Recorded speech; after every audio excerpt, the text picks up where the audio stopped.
Before we begin, tell us, where in the world are you watching from? Now, let's dive into today's story. Chapter 1. The Perfect Storm. Vincent Haley stood at the floor-to-ceiling windows of his penthouse office, watching the Seattle skyline shimmer in the morning light. At 38, he had built an empire from nothing. Haley Security Solutions was now the most sought-after private security firm on the West Coast. His piercing blue eyes, scarred from a childhood accident, had seen betrayal before, but never from those closest to him. The intercom buzzed. "Mr. Haley, your wife is here with Emma," his assistant announced. Vincent's expression softened at the mention of his 6-year-old daughter. Emma was his world, the one pure thing in his calculated existence. He had married Mandy Edwards 5 years ago, drawn to her seemingly innocent charm and the way she made Emma laugh. Mandy had been a struggling artist then, and Vincent had provided her with everything: a home, security, a future. "Send them in," he said, straightening his tie. Mandy entered with Emma bouncing beside her. His wife looked radiant in her designer dress, her auburn hair perfectly styled. She'd changed since their early days together, becoming more polished, more distant. "Daddy!" Emma ran to him, and Vincent scooped her up, spinning her around. "My little warrior," he whispered, kissing her forehead. "Are you ready for your beach trip with Mommy and Grandma?" "Yes. We're going to build the biggest sandcastle ever." Emma giggled. Vincent set her down and looked at Mandy. "Drive carefully." The weather report mentioned possible storms. Mandy rolled her eyes slightly. "Vincent will be fine. Mom and Dad are experienced with the coast. You worry too much." Something in her tone made Vincent pause. In his line of work, he'd learned to read people, to catch the micro-expressions that betrayed lies. There was something in Mandy's eyes he couldn't quite place. Excitement mixed with guilt. "When will you be back?" he asked. "Sunday evening. Emma needs to be ready for school Monday." Mandy kissed his cheek, her lips barely grazing his skin. "Try not to work the entire weekend." After they left, Vincent couldn't shake the feeling that something was off. He'd noticed changes in Mandy over the past months. Secretive phone calls, new clothes she claimed were gifts from friends, late nights at her art classes that never seemed to produce any art. His phone rang. "Haley, boss, it's Darren. We've got a situation with the Morrison contract. The client is requesting additional background checks on his wife's associates." Vincent's partner, Darren McCormick, had been with him since the beginning.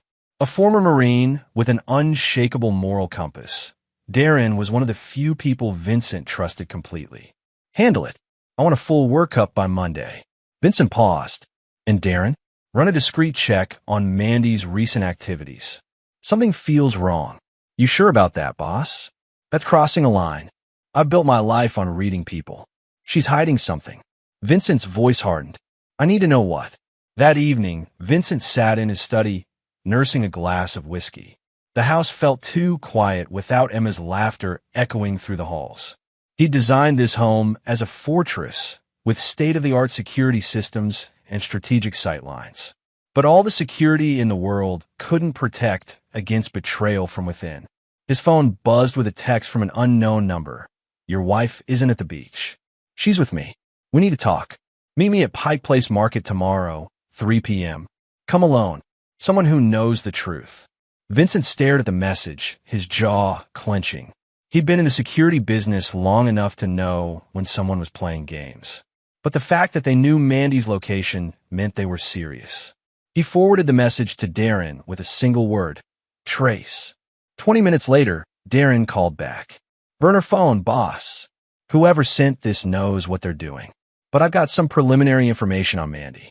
She's been meeting someone regularly at the Fairmont Olympic Hotel. Same person, same room, every Thursday for the past 2 months." Vincent's blood ran cold. "Name? Working on it."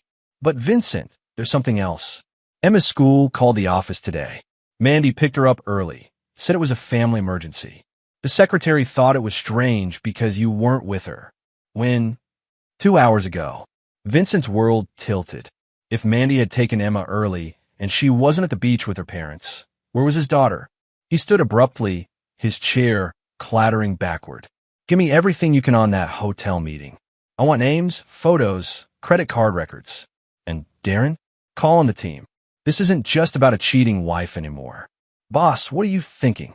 Vincent's voice dropped to a whisper, the tone he used when planning the most dangerous operations. I'm thinking someone just made the biggest mistake of their life. Chapter 2. The Betrayal Unveiled. The Pike Place Market bustled with its usual Saturday afternoon crowd, but Vincent moved through it like a predator stalking prey. He'd arrived early, positioning his team strategically throughout the market. If this was a trap, he'd be ready. At exactly 3 p.m., a woman approached his table at the small cafe overlooking Elliott Bay. She was elegant, mid-30s, with intelligent eyes and an expensive handbag. Everything about her screamed money and careful planning. Mr. Haley? She sat down without invitation. I'm Gilda Davila. Vincent recognized the name immediately. Gilda was a high-end interior designer who'd worked on several of Seattle's most exclusive homes. She was also married to Judge Cameron Nelson, one of the city's most respected jurists. You sent the message, Vincent said, his voice flat. I did, because I can't stand watching what's happening to that little girl. Gilda's eyes flashed with anger. Your wife is using Emma as cover for her affair. She's been meeting my husband at the Fairmont for months. Vincent's hands remained steady on the table, but inside, rage was building like a tsunami. Your husband, Cameron, has been cheating on me for years. I've looked the other way, protected his reputation, played the perfect judge's wife. Gilda's voice cracked slightly, but when I found out he was involved with a woman who would use her own child as an alibi. Where is Emma now? That's why I called you. Mandy left Emma with a babysitter at the hotel while she and Cameron went to his cabin in the San Juan Islands. She told Emma they were going to the beach, but she's been sitting in a hotel room all day. Vincent's phone buzzed. A text from Darren. Found her. Fairmont Olympic, room 1247. I'm watching. What do you want from me? Vincent asked Gilda. I want them to pay. But more than that, I want to make sure Emma is safe. That child doesn't deserve to be caught in the middle of this. Vincent studied Gilda's face. She was telling the truth, but there was something else, something deeper, driving her actions. There's more to this story. Gilda hesitated, then opened her purse and pulled out a photograph. It showed Cameron Nelson with a much younger woman, clearly from several years ago. This is my daughter, Charity. She died in a car accident 3 years ago. Cameron was driving. The pieces fell into place. He was having an affair with her too. She was 19. I covered it up, paid off the investigators, protected him because I thought it was a one-time mistake. Tears filled Gilda's eyes. I found out later that he'd been grooming her since she was 16. My own daughter. Vincent felt the familiar cold calm descend over him. The same feeling he'd had in the military when planning elimination missions. What exactly are you proposing? I have resources. Money, connections, information. Cameron thinks he's untouchable because of his position, but I know where all the bodies are buried. Literally. Gilda leaned forward.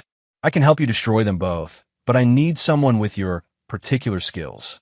And in return, I want Cameron to suffer the way my daughter suffered. I want him to lose everything. His reputation, his position, his freedom. And I want to make sure he can never hurt another child. Vincent's phone rang. Excuse me. He answered without looking at the caller ID. Haley. Vincent, it's Mandy.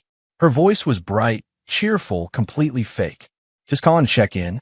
We're having such a wonderful time at the beach. Emma's been playing in the sand all day. Is she there? Let me talk to her. A pause. She's napping right now. The sun wore her out. I'll have her call you later. Mandy, what beach are you at exactly? Another pause, longer this time. The one near Mom and Dad's place. You know, the usual spot. Vincent had been to that beach many times. It was October, and the water temperature was barely 50 degrees. No one would be playing in the sand. Take care of our daughter, Mandy. She's the most important thing in the world to me. Of course, Vincent. I love you. The line went dead. Vincent looked at Gilda, his expression hardening. They just made their last mistake. He called Darren. Status report. Emma's safe. I'm watching the babysitter through the hotel's security cameras. Kid's been watching cartoons and eating room service. But Vincent, there's something else. I did some digging on Judge Nelson. The man has a pattern. Young women, all of them ending up in accidents or disappearing. How many? At least 4 over the past 10 years. All ruled accidental or suicide. But the pattern is clear once you know what to look for. Vincent turned to Gilda. You weren't his first wife to lose a daughter. No. His first wife, Kathleen, lost her daughter in a hiking accident 7 years ago. She killed herself 6 months later. I thought it was grief, but now. Gilda's voice trailed off. Now you know better. Vincent stood. I'm going to get my daughter. Then we're going to plan the most thorough destruction of 2 people Seattle has ever seen. Vincent, wait. Gilda grabbed his arm. There's something else. Cameron has been building a case against your company, claiming you've been operating outside legal boundaries. He's been collecting evidence, planning to take you down through the courts. What kind of evidence? Photos, recordings, financial records. He's been investigating you for months, using his judicial contacts to build a federal case. Mandy's been helping him, providing information about your business dealings. Vincent's blood turned to ice. Not only had his wife betrayed him personally, but she'd been actively working to destroy everything he'd built. Where is this evidence? Cameron's home office. He keeps everything in a safe behind his law books. But Vincent, if you go there, I know the risks. Vincent's voice was deadly quiet. But they obviously don't know who they're dealing with. He turned to walk away, then paused. Gilda, I need to know. Are you prepared for what's coming? Because once this starts, there's no going back. People are going to get hurt. My daughter is already dead because of him. I'm prepared for anything. Good. Because by the time I'm finished with them, they'll wish they'd never been born. Chapter 3. The Reckoning begins. Vincent's team assembled at his private warehouse facility outside Seattle. The space looked like a legitimate storage operation, but the basement contained everything he needed for the kind of work that never made it into official reports. Darren spread surveillance photos across the table. Emma's secure. I move her to the safe house with Nurse Patricia. She thinks she's on a special adventure while Mommy and Daddy work. Good. Status on the targets? Mandy and Nelson are still at the cabin. I've got eyes on them through thermal imaging. They are occupied. Darren's disgust was evident. Vincent studied the photos of the isolated cabin. Judge Cameron Nelson had chosen well. The property was accessible only by boat, surrounded by dense forest, completely private. It was also the perfect place for someone to disappear. What about the evidence against my company? Gilda was right. Nelson's been building a case for months. Federal prosecutors are involved, but they don't know about the affair. Nelson's been positioning himself as the clean judge exposing a corrupt security firm. And our legal exposure? Minimal, if we handle this right. Most of our operations have been legitimate. The few gray areas can be explained or eliminated. Vincent nodded. Phase 1. Evidence elimination. I want you to take Anthony and Lazaro to Nelson's house. Clean out that safe, but make it look like a burglary. Take enough other items to sell the story. What about the wife? Gilda's already establishing her alibi. She'll be at a charity gala tonight, visible to hundreds of people. She's also provided us with the safe combination and security codes. And Phase 2. Vincent's smile was cold. Phase 2 is where we get creative. At 2 a.m., Vincent's speedboat cut through the dark waters of the San Juan Islands. The cabin's lights were still on, casting a warm glow across the dock. He could see 2 figures moving inside, completely unaware that their world was about to collapse. Vincent tied off his boat and approached the cabin with practiced silence. Through the window, he could see Mandy and Nelson in the living room, sharing a bottle of wine and laughing. The sight of his wife's happiness in another man's arms ignited a fury he'd never felt before. His phone buzzed. A text from Darren. Package delivered. House clean. Phase 1 complete. Vincent smiled and walked up to the cabin's front door. He knocked. The laughter inside stopped abruptly. Footsteps approached the door, and he heard Nelson's voice. Who is it? Vincent Haley. I think we need to talk. The door opened, revealing Nelson in a bathrobe, his face pale with shock. Behind him, Mandy stood frozen, a wine glass trembling in her hand. Vincent, what are you doing here? Mandy's voice was high with panic. I came to collect my daughter. Imagine my surprise when I found out she wasn't at the beach with her grandparents. Vincent stepped into the cabin, his presence filling the room with menace. Instead, she's been locked in a hotel room all day while you two played house. Nelson tried to recover his composure. Now see here, Haley. You can't just... I can't just what? Protect my daughter from a predator? Vincent's voice was conversational, but his eyes were deadly. Yes, Your Honor, I know all about your pattern with young women, including what you did to Gilda's daughter. The color drained from Nelson's face. I don't know what you're talking about. Of course you don't. Just like you don't know about the evidence you've been collecting against my company, or the federal case you've been building. Vincent moved closer, and Nelson instinctively stepped back. Tell me, Judge, how does it feel to know that your life's work is about to be exposed? Vincent, please. Mandy set down her wine glass, her hands shaking. We can work this out. It doesn't have to be like this. Work this out. Vincent turned to his wife, his voice dropping to a whisper. You used our daughter as cover for your affair. You helped him try to destroy my company. You lied to me every day for months. He stepped closer to her. Tell me, Mandy, what part of that should I forgive? I love you, Vincent. This was it was a mistake. No, a mistake is forgetting to pick up milk. This was a choice. A series of choices. Vincent's voice hardened. And now you're going to live with the consequences. He pulled out his phone and showed them a video feed. Emma was sleeping peacefully in a secure room, but the location was clearly not the hotel. Where is she? Mandy lunged forward, but Vincent caught her wrist. Safe. Far safer than she's been with you. He released her, and she stumbled backward. Here's what's going to happen. Judge Nelson, your house was burglarized tonight. All your evidence against my company was stolen, along with several other valuable items. The police report has already been filed. Nelson's face went white. You can't. I can and I have. But that's just the beginning. Vincent smiled coldly. You see, I've been in the security business for a long time. I know how to make people disappear. I know how to make deaths look accidental. And I know how to make sure justice is served when the legal system fails. You're threatening us, Nelson said, trying to sound authoritative.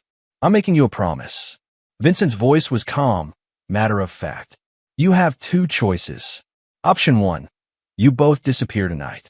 Boating accident, very tragic. Your bodies will eventually wash up somewhere, and everyone will assume you were having an affair that ended in tragedy. Mandy was crying now, mascara running down her cheeks. Vincent, please. Think about Emma. She needs her mother. Emma needs a mother who won't use her as a pawn in her games. Vincent's expression didn't change. Option 2. You both confess. Mandy, you'll sign over all parental rights to Emma and disappear from Seattle. Nelson, you'll resign from the bench and turn yourself in for the murders you've committed. I haven't murdered anyone. Nelson protested. 4 young women over 10 years. All of them connected to you. All of them dead under suspicious circumstances. Vincent pulled out a folder and tossed it on the table. I have proof. Photos, financial records, testimonies from people who are still alive and willing to talk. Nelson grabbed the folder, his hands shaking as he flipped through the contents. His face went ashen. Where did you get this? I have my sources. The question is, what are you going to do about it? This is blackmail, Nelson said weakly. This is justice. The kind you've been avoiding for years. Vincent checked his watch. You have until sunrise to decide. Option 1 or option 2. But either way, this ends tonight. And if we choose option 2, Mandy asked, her voice barely a whisper, then you get to live with the consequences of your choices. Nelson goes to prison, probably for life. You lose Emma forever, but you get to start over somewhere else. Vincent's smile was razor sharp. Of course, I'll make sure everyone knows exactly what kind of people you are. Your reputation, your career, your future, all of it destroyed. But you'll be alive. You're insane, Nelson said. I'm thorough. There's a difference. Vincent moved toward the door. I'll be back in 4 hours. Have an answer ready. As he reached the door, he turned back. Oh, and one more thing. If you try to run, if you try to call for help, if you do anything other than sit here and think about your choices, well, let's just say that option 1 becomes the only option. He left them in the cabin, their faces white with terror and the weight of their choices. Chapter 4. The Trap Springs. Vincent returned to the cabin at exactly 6 a.m., just as the first rays of sunlight painted the sky pink. The boat was still tied to the dock, and he could see movement inside the cabin. They had stayed, which meant they were taking him seriously. He found them sitting at the kitchen table, looking like they hadn't slept. Empty coffee cups and the remnants of the evidence file were scattered between them. Mandy's eyes were red from crying, and Nelson looked like he'd aged 10 years overnight. "Decision time," Vincent said, taking a seat across from them. "We choose option 2, Mandy said quickly. "We'll confess. We'll do whatever you want. Just please don't hurt us." "And you, Your Honor?" Nelson's voice was barely a whisper. "I'll resign. I'll confess to the accidents. But I want immunity from prosecution." Vincent laughed, a sound devoid of humor. "You're hardly in a position to negotiate terms. Then what guarantee do I have that you won't kill us anyway?" "You don't." Vincent's honesty was brutal. "But I give you my word that if you follow through completely, you'll live. Whether that life is worth living depends on how thoroughly you confess." He pulled out a digital recorder and placed it on the table. "Start talking. Everything. The affairs, the murders, the evidence collection against my company. Leave nothing out." For the next 2 hours, Vincent recorded their confessions. Mandy admitted to the affair, to using Emma as cover, to helping Nelson gather information about Vincent's business. Her voice broke as she described the extent of her betrayal. Nelson's confession was even more damning. He detailed not 4, but 7 young women he had killed over the years, each one made to look like an accident or suicide. He described how he'd used his position as a judge to cover up evidence, to misdirect investigations, to ensure that no one would ever suspect him. The evidence against Vincent's company, Nelson continued, his voice flat with defeat. It was all fabricated. We were planning to destroy his business, then disappear together with the money from selling his assets. And Emma. Vincent's voice was dangerously quiet. She was gonna have an accident too. After we got control of your assets." Nelson couldn't meet Vincent's eyes. "Make it look like she drowned while you were distracted by the legal troubles." Vincent's control snapped. He lunged across the table, grabbing Nelson by the throat. "You were going to kill my daughter?" "Vincent, stop!" Mandy screamed, but her voice seemed to come from very far away. Vincent's hands tightened around Nelson's neck, watching the man's face turn purple. It would be so easy to finish it now, to squeeze until the life left his eyes. But he had a better plan. He released Nelson, who collapsed back in his chair, gasping for air. "You just sealed your fate, Judge. Both of you." Vincent picked up the recorder and checked the recording. Hours of confessions, including the plan to murder Emma. More than enough to destroy them both. "Here's what's going to happen," he said, his voice calm again. "Nelson, you're going to call a press conference tomorrow. You're going to announce your resignation and publicly confess to the murders. You're going to turn yourself into the FBI. And if I don't, then I release this recording to every news outlet in the country, along with the evidence of your crimes. But before I do that, I make sure you have a very painful accident. Something that takes a long time." "Vincent, please," Mandy started. "You're going to sign the parental rights papers that are waiting at my lawyer's office. You're going to leave Seattle today and never come back. You're going to tell Emma that you're going away for work and won't be coming home." "I can't do that to her. She's my daughter too. You stopped being her mother the moment you decided to have her killed." Vincent's voice was ice cold. "You have no rights here. No say in what happens.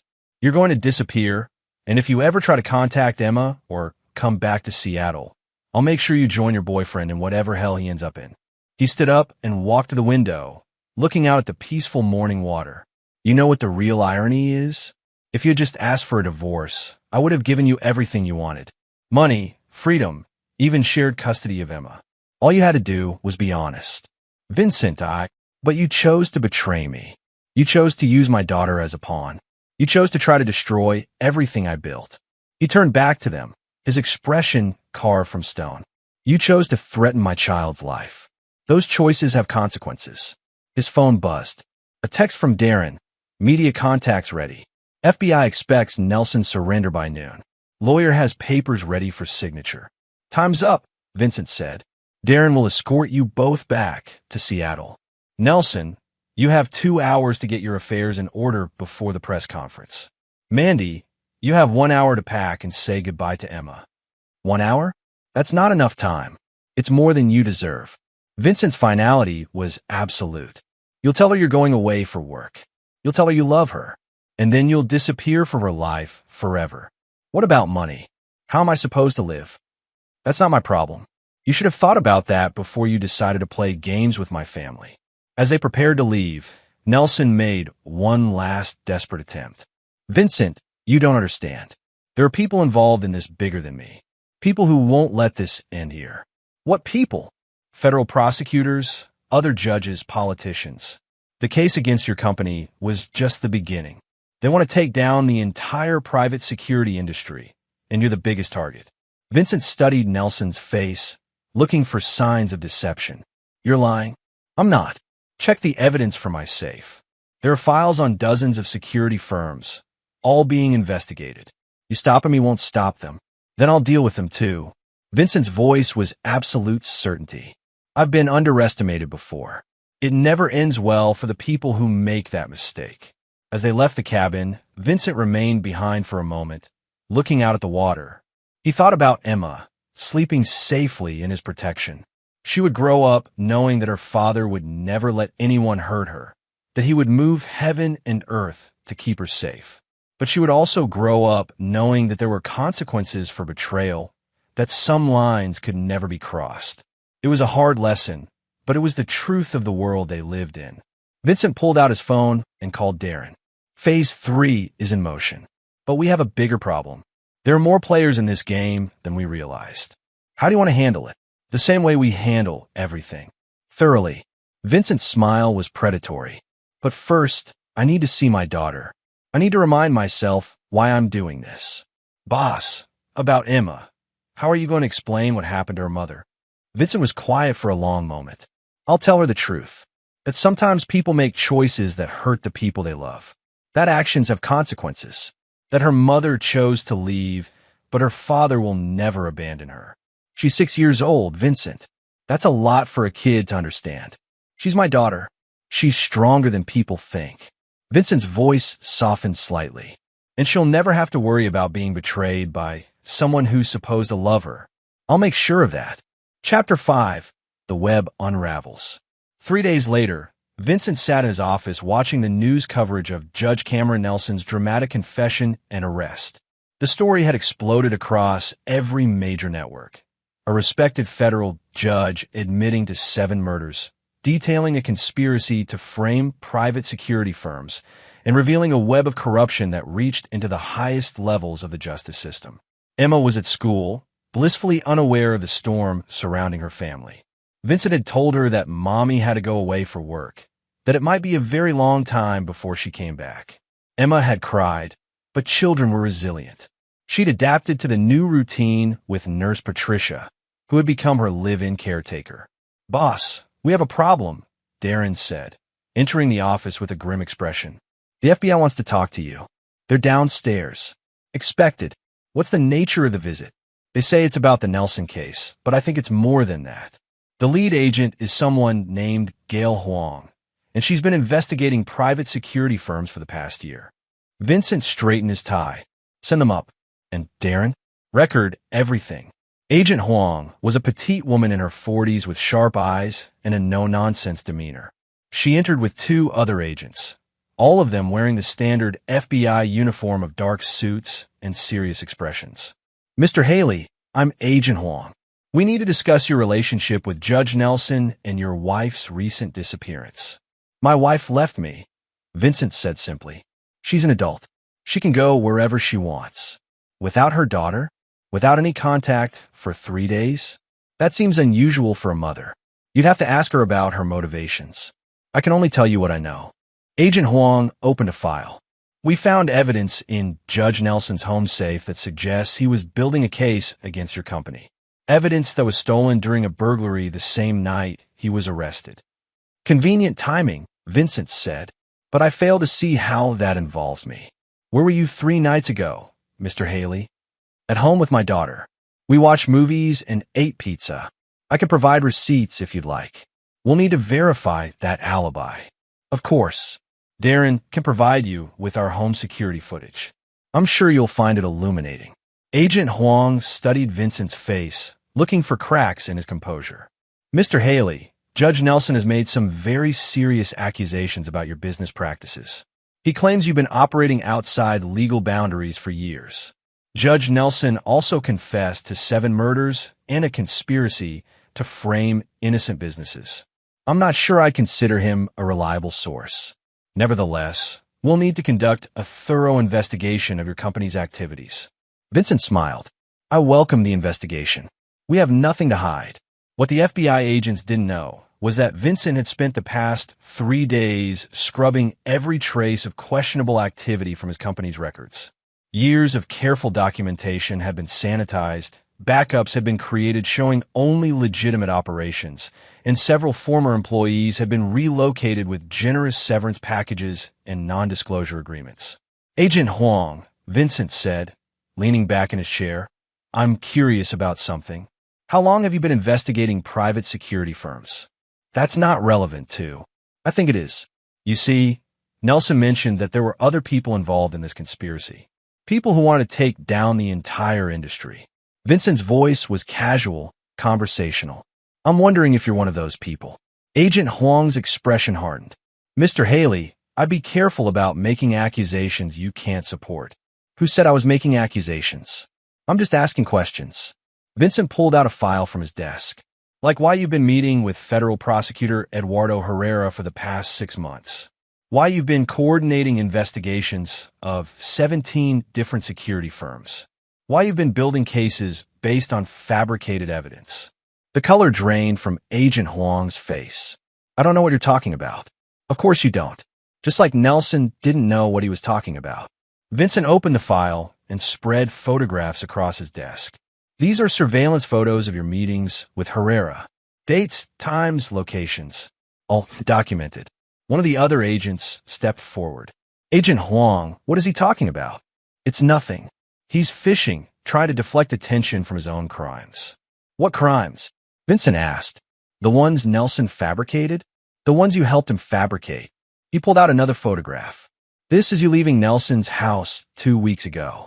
The same house where he kept his fabricated evidence against my company. Agent Huang was silent, but Vincent could see the wheels turning in her head. She was calculating, trying to figure out how much he knew and how much he could prove. Here's what I think happened, Vincent continued. You and Herrera decided that private security firms were a threat to federal law enforcement. Too much competition, too much independence. So you decided to take us down systematically, starting with the biggest firms. That's preposterous. Is it? Nelson was the perfect inside man. A respected judge who could provide legitimacy to your fabricated cases. But Nelson had his own agenda, his own perversions. Things got messy, and now you're scrambling to cover your tracks. Vincent stood up and walked to the window. The problem is, Agent Huang, you picked the wrong target. You see, I've been playing this game a lot longer than you have. I know how to gather intelligence, how to turn people, how to expose corruption. He turned back to face them. So here's what's going to happen. You're going to call off the investigation into my company. You're going to focus on the real crimes, the ones Nelson committed. And you're going to hope that I don't decide to release the evidence I have about your conspiracy. You're threatening a federal agent. I'm offering you a choice. The same choice I offered Nelson. Vincent's smile was cold. You can walk away now, clean up your mess, and pretend this never happened. Or you can keep pushing, and I'll make sure the world knows exactly what kind of agent you are. Agent Huang looked at her colleagues, then back at Vincent. This isn't over, Mr. Haley. Yes, it is. Vincent's voice was final. You just don't know it yet. After the agents left, Darren shook his head in amazement. Boss, how did you know about Huang and Herrera? I didn't. But I've learned that when someone is trying to destroy you, they're usually not working alone. I had our people dig into everyone connected to Nelson's case. The conspiracy was bigger than we thought. What now? Now we make sure they understand the consequences of coming after my family. Vincent's expression hardened. They wanted to destroy everything I built. They wanted to take Emma away from me. They need to learn that some people don't forgive and they don't forget. What's the plan? Phase 4. We're going to systematically destroy everyone involved in this conspiracy. But first, I need to make sure Emma is completely safe. This is about to get very ugly. Chapter 6. The Hunter Becomes the Hunted. 2 weeks after the FBI's visit, Vincent received an encrypted message that changed everything. The sender was anonymous, but the content was clear. They're coming for Emma. Tonight. Get her out of Seattle now. Vincent's blood ran cold. He immediately called Darren. Emergency protocol. Emma needs to be moved to the Montana facility immediately. Boss, what's happening? Someone's making a move on Emma. I'm not taking any chances. Within an hour, Emma was on a private jet to Vincent's most secure facility, a ranch in rural Montana that officially didn't exist. She thought she was going on a special vacation with Nurse Patricia, excited about seeing horses and mountains. Vincent remained in Seattle, setting a trap. If someone was coming for his daughter, they would find him instead. At 2 a.m., Vincent's home security system detected movement. 3 figures approached the house, moving with military precision. Vincent watched them from his secure room, noting their equipment and tactics. These weren't street criminals, they were professionals. The intruders bypassed his outer security with ease, but Vincent had expected that. He deliberately left certain vulnerabilities in place, creating a path that would lead them exactly where he wanted them. As they entered the house, Vincent activated the lockdown protocol. Steel shutters slammed down over every window and door. The house became a fortress, but this time, the intruders were trapped inside with him. Welcome to my home. Vincent's voice echoed through the house's intercom system. I hope you're comfortable, because you're going to be here for a while. The intruders froze, realizing they'd walked into a trap. Vincent could see them through the hidden cameras, their faces covered, but their body language revealing their panic. You came here for my daughter, Vincent continued, his voice calm and conversational. That was a mistake. A fatal one. One of the intruders tried to shoot out a camera, but the bulletproof housing deflected the shot. Vincent laughed. Gentlemen, let me explain your situation. This house is completely sealed. The air filtration system is under my control. The temperature is under my control, and I have enough supplies to wait as long as necessary. He paused, letting that sink in. But you don't. You have maybe 6 hours of air left, and that's if you don't panic and start breathing heavily. Vincent activated another system, and knockout gas began seeping into the house's ventilation system. The intruders would be unconscious within minutes. Sweet dreams, gentlemen. When you wake up, we're going to have a very interesting conversation. The 3 men woke up strapped to chairs in Vincent's basement. The room looked like a professional interrogation facility, which it was. Vincent had used it many times over the years for extracting information from hostile parties. Good morning, Vincent said, sitting across from them. I trust you slept well. The men were professionals, but Vincent could see the fear in their eyes. They'd been captured, and they knew their situation was hopeless. Let's start with introductions. I'm Vincent Haley, and you broke into my home to kidnap my daughter. He pulled out a set of tools, laying them carefully on a table. Now, who sent you? The men remained silent. Vincent had expected that. I admire loyalty, I really do. But you see, gentlemen, I have a daughter to protect, and I will do absolutely anything to keep her safe. He picked up a pair of pliers. Anything. 20 minutes later, Vincent had his answers. The men worked for federal prosecutor Eduardo Herrera, who had decided that Vincent was too dangerous to be allowed to operate freely. The plan was to kidnap Emma and use her as leverage to force Vincent to confess to crimes he hadn't committed. Where's Herrera now? Vincent asked. Safe house, in Portland, one of the men gasped. But you'll never get to him. He's got too much protection. We'll see about that. Vincent stood up, his interrogation complete. Now, gentlemen, you have a choice to make. You can work for me, or you can disappear. Permanently. Work for you how? You're going to help me take down Herrera and his entire operation. In exchange, you get to live and start over somewhere far away from here. The men looked at each other, then nodded. They'd seen what Vincent was capable of. They knew their only chance of survival was cooperation. Good. Here's what we're going to do. Chapter 7. The Prosecutor's Fall. Federal prosecutor Eduardo Herrera sat in his Portland safe house, confident in his security arrangements. He had 12 armed guards, state-of-the-art surveillance equipment, and the full backing of the Justice Department. Vincent Haley might be dangerous, but he was just one man. He was wrong. At 3 a.m., Herrera's security chief received a call from one of his men. "Sir, we have a problem. 3 of our assets have gone dark. No contact for 8 hours. What's their last known location?" "Seattle. They were supposed to retrieve the Haley girl." Herrera's blood ran cold. If Vincent had captured his men, it meant the operation was compromised. "Double the security, and give me a line to Agent Huang. We need to accelerate our timeline." But Agent Huang wasn't answering her phone. Neither were any of the other conspirators. One by one, Herrera's network was going silent. "Sir," his security chief said, "we're picking up movement on the perimeter. Multiple contacts approaching from all sides." Herrera looked at the monitors, but they showed nothing. "Are you sure?"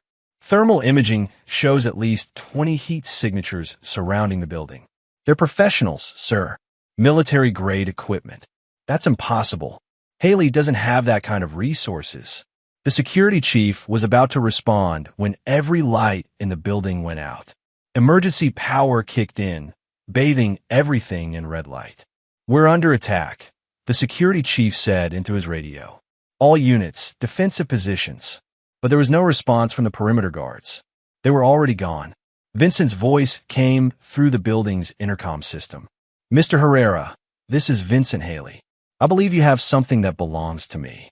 "I don't know what you're talking about," Herrera said, though his voice shook. "You sent men to kidnap my daughter. That was a mistake. Now you're going to pay for it. You're surrounded by federal agents. You can't possibly." "Look outside, Mr. Herrera. Tell me what you see." Herrera moved to the window and looked out. The grounds were littered with unconscious bodies. His entire security team had been neutralized without a single shot being fired. "How is this possible?" he whispered. "I told you I was thorough. Did you really think I'd come here alone?" Vincent's voice was calm, almost conversational. "I have resources you can't imagine. People who owe me favors. People who believe in justice. What do you want?" "I want you to confess. Everything. The conspiracy against private security firms, the fabricated evidence, the plan to murder my daughter. All of it. I'll never." The building shook as explosions rocked the foundation. Not enough to cause structural damage, but enough to make Herrera's remaining guards panic. "That was just a demonstration," Vincent said. "I could bring this building down around your ears if I wanted to, but I prefer a more personal approach." The doors to Herrera's office burst open. Vincent entered with 2 of his men, moving with military precision. Herrera's remaining bodyguards raised their weapons, but Vincent's team was faster. Within seconds, the guards were unconscious on the floor. "Mr. Herrera," Vincent said, taking a seat across from the prosecutor. "Let's have a chat." "You can't do this. I'm a federal prosecutor. This is kidnapping, assault. This is justice. Something you seem to have forgotten about." Vincent pulled out a digital recorder. "Now start talking. Tell me about the conspiracy. I want a lawyer." "You're not under arrest, Mr. Herrera. You're not entitled to a lawyer. You're entitled to whatever mercy I decide to show you." Vincent's smile was cold. "And right now, I'm not feeling very merciful." Over the next hour, Vincent extracted a full confession from Herrera. The prosecutor detailed a conspiracy that reached the highest levels of the Justice Department, a systematic plan to destroy private security firms and consolidate power in federal agencies. "How many people are involved?" Vincent asked. "Dozens. Judges, prosecutors, FBI agents, even some politicians. We've been planning this for years." "Names?" "I want all of them." Herrera provided a list of over 30 names, each one a part of the conspiracy. Vincent recorded everything, building a case that would destroy the entire network. "What about Agent Huang?" She's already dead," Herrera said quietly. Vincent's expression didn't change. "Explain." "She was going to expose the conspiracy. She grew a conscience after Nelson's arrest. We couldn't let that happen. You killed a federal agent. It was necessary. She was going to ruin everything." Vincent stood up, his confession complete. "Mr. Herrera, you've just admitted to conspiracy murder, and treason. In a just world, you'd spend the rest of your life in prison. But this isn't a just world, is it? Herrera said bitterly. No, it's not. Which is why I'm going to make sure you never hurt anyone again. Vincent pulled out his phone and played a recording. It was Herrera's voice, but the words were different. I can't live with what I've done. The conspiracy, the murders, the innocent people we've destroyed. I'm sorry. What is that? Your suicide note. Amazing what technology can do these days. I can create a perfect recording of your voice, saying anything I want.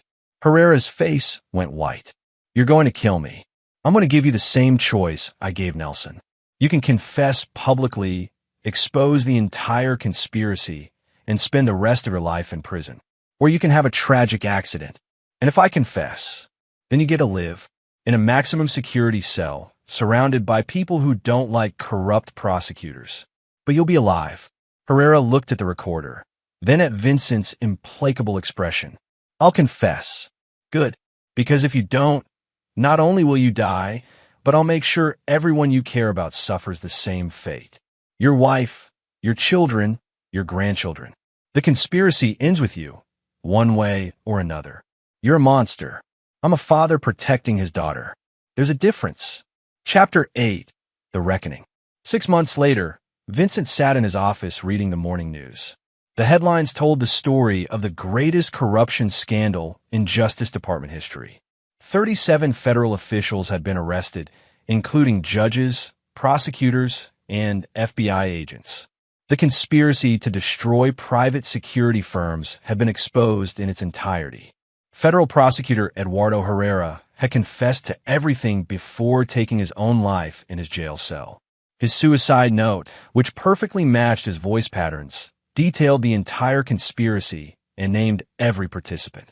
Judge Cameron Nelson had been found dead in his cell as well, apparently killed by other inmates who didn't appreciate child killers. The official investigation called it a prison riot, but Vincent knew better. He made sure Nelson's crimes were well known among the prison population. Agent Gail Huang had been found dead in her apartment, ruled a suicide by investigators who didn't look too closely at the evidence.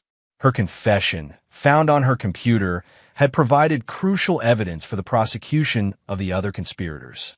Emma was back in Seattle, attending a new private school and thriving under the care of Nurse Patricia. She asked about her mother sometimes, but less frequently as time went on. Children adapted. They moved on. Vincent had told her that Mommy had made some bad choices and had to go away.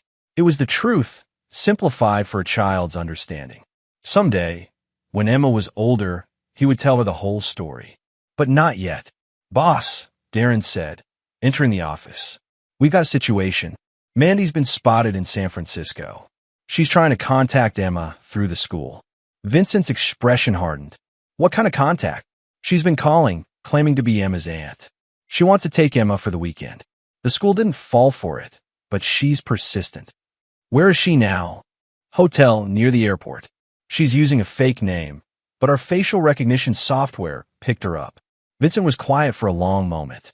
He'd hoped Mandy would have the sense to stay away, to start a new life somewhere far from Emma. But apparently, she hadn't learned from her mistakes. What do you want me to do? Darren asked. Nothing yet. I want to talk to her first. Maybe she can still be reasoned with. Boss, she tried to have Emma killed. She doesn't deserve mercy now. But Emma deserves to have this settled once and for all. Vincent stood up, set up a meeting, somewhere public, lots of witnesses. I want to give her one last chance to do the right thing. Vincent met Mandy at a coffee shop in downtown San Francisco. She looked different, thinner, older, with hollow eyes and cheap clothes. The wealthy lifestyle she'd enjoyed as his wife was clearly a memory. Vincent, she said, standing up as he approached. Thank you for coming. Sit down, Mandy. We need to talk. She looked nervous, constantly glancing around the coffee shop. I know what you're thinking, but I've changed. I've learned from my mistakes. Have you? Because attempting to contact Emma through false pretenses suggests otherwise. She's my daughter too. I have rights. Vincent's voice was dangerously quiet. You signed away your rights. You agreed to disappear from her life forever, and you tried to have her killed. I never agreed to that. Cameron was sick. He manipulated me. You were recorded confessing to the plot. You knew exactly what you were doing. Mandy's facade cracked. I was scared. I thought if I didn't go along with it, he'd kill me too. So you chose to sacrifice your daughter instead. I thought maybe I could find a way to save her. Maybe if I played along, I could find a way to get her out safely. Vincent studied her face, looking for signs of deception. What he saw was desperation, self-delusion, and a complete lack of understanding of the consequences of her actions. Mandy, do you know what happened to Cameron? I heard he died in prison. Suicide. He was murdered by inmates who knew what he'd done to children. It was slow, painful, and well-deserved. Mandy's face went white. You arranged that. I arranged for justice. Just like I arranged for Herrera's death, and Agent Huang's, and all the others who threatened my family. You're a monster. I'm a father who protects his daughter. Something you never understood. Vincent leaned forward. Here's what's going to happen. You're going to leave San Francisco today. You're going to disappear completely. And if you ever try to contact Emma again, if you ever even think about her, I'll make sure you join Cameron in whatever hell he's burning in. You can't keep me from my daughter forever. I can and I will, because you're not her mother anymore. You're just a woman who gave birth to her. A mother protects her child. A mother doesn't plot to have her murdered for money. Mandy started crying. I know I made mistakes, but I love her. I want to make it right. You can't make it right. Some things can't be undone. Some betrayals can't be forgiven. Vincent's voice was absolute. You had a choice, Mandy. You chose wrong. Now you have to live with the consequences. What if I promise to stay away? What if I just watch from a distance? Just to know she's okay. Then you'd be lying, because you're here now, trying to take her away from the safe, stable life I've built for her. You're selfish, Mandy. You always have been. Vincent stood up. This is your final warning. Disappear. Start a new life. Find some way to live with what you've done. But stay away from Emma. Because if you don't, I'll make sure you regret it for the rest of your very short life. As he walked away, Mandy called after him. She'll ask about me someday. She'll want to know why I left. Vincent paused at the door. I'll tell her the truth. That you chose someone else over her. That you were willing to let her die for money. That you were never worthy of being her mother. That's not fair. Life isn't fair, Mandy, but it is just. And justice has been served. Chapter 9. The Price of Betrayal. 1 year later, Vincent received a package with no return address. Inside was a newspaper clipping and a handwritten note. The clipping was an obituary. Mandy Edwards, 32, died in a car accident in Phoenix, Arizona. She survived by no immediate family. The note was simple. She kept trying to contact Emma. She wouldn't stop. This seemed like the best solution. A friend. Vincent burned the note and threw away the clipping. He felt no satisfaction, no closure. Mandy's death was simply the final consequence of choices she'd made long ago. Emma was now 7 years old, thriving in school and surrounded by people who genuinely cared about her. She rarely asked about her mother anymore, and when she did, Vincent gave her simple, honest answers. Mommy had made bad choices and had to go away. It was sad, but sometimes that's what happened. Vincent had made sure Emma was surrounded by positive female role models. Nurse Patricia was like a grandmother to her, and Vincent had hired a young teacher named Sylvia Schmidt to help with Emma's education. Sylvia was kind, patient, and completely devoted to Emma's well-being. Daddy, Emma said one evening as Vincent tucked her into bed, do you think Mommy ever thinks about me? Vincent considered his answer carefully. I think she probably does. But sometimes, Emma, people make choices that hurt the people they love. And sometimes those choices can't be undone. Did she choose to leave us? Yes, she did. But that doesn't mean it was the right choice. And it doesn't mean you did anything wrong. Emma nodded solemnly. I'm glad you didn't leave me. I will never leave you, Emma. No matter what happens, no matter what choices other people make, I will always be here for you. Promise. I promise. And I always keep my promises. As Emma drifted off to sleep, Vincent reflected on the past year. He destroyed everyone who had threatened his family, eliminated every trace of the conspiracy against his company, and built an even more secure life for Emma. She would grow up safe, loved, and protected. But more than that, she would grow up knowing that actions have consequences. That betrayal has a price. that some people can be trusted completely and others can't be trusted at all. Vincent's phone buzzed with a text from Darren. Boss, we have a new client. High-profile executive whose business partner is embezzling funds.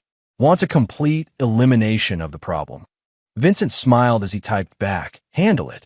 Use the Montana team. And make sure it's thorough. Some people never learned.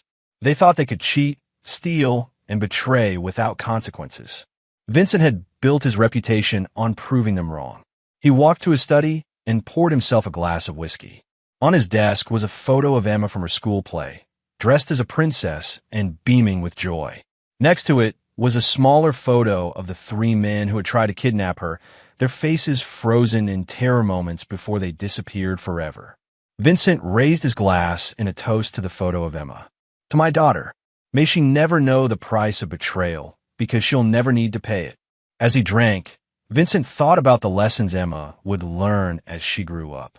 She would learn that her father was a man who kept his word, who protected those he loved, and who never forgave those who betrayed him.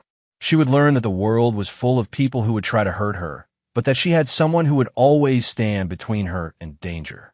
Most importantly, she would learn that love wasn't just about emotion. It was about action. It was about doing whatever was necessary to protect the people who mattered most. Vincent finished his whiskey and locked the photo away.